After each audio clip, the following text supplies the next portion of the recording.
I watched that fight, Mikey Garcia and Errol Spence, and that was the most boring fight. As a matter of fact, I just finished yawning and stretching right before I started this video. Now, Errol Spence fought a good fight,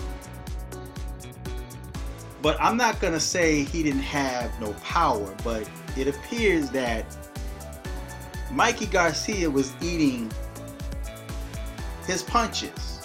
It didn't seem like Errol Spence could finish him. And even at the end of the fight, neither one of them had any real bruises. With the amount of punches that was thrown and that landed by Errol Spence, Mikey seemed to be okay. There was no damage. He didn't even waddle Mikey Garcia. So, and another thing too, it almost seems like Errol Spence was trying to fight like Floyd Mayweather. Now, I knew he sparred with him before, and he probably took some of his fighting style, because I see so many young fighters do that.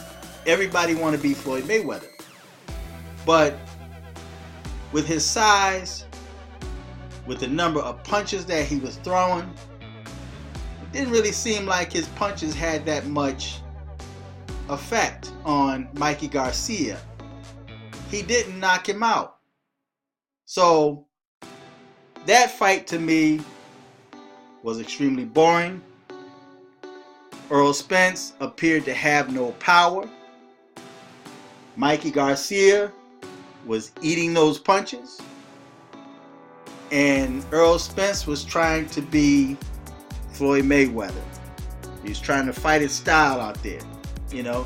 And again, like I said, he just didn't really seem like he didn't have that kind of power, man. It seemed like he was putting his punches out there. He was landing, but it didn't seem like his punches were doing much. Now, I thought they were going to try to stop the fight, but apparently Mikey didn't want the fight stopped.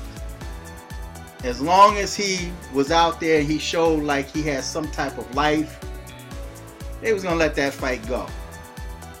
But there's people that felt that it should have been stopped a long time ago, and he just took a lot of punishment.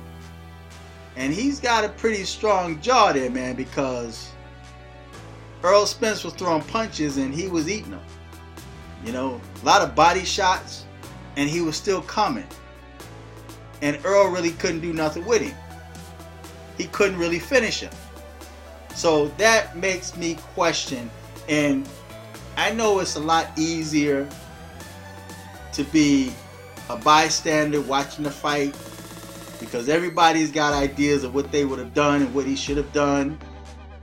But I used to be in the ring, so I know, you know, the feeling of that, you know. So a lot of times people don't really know what boxers are feeling at that moment. You're not in that fight.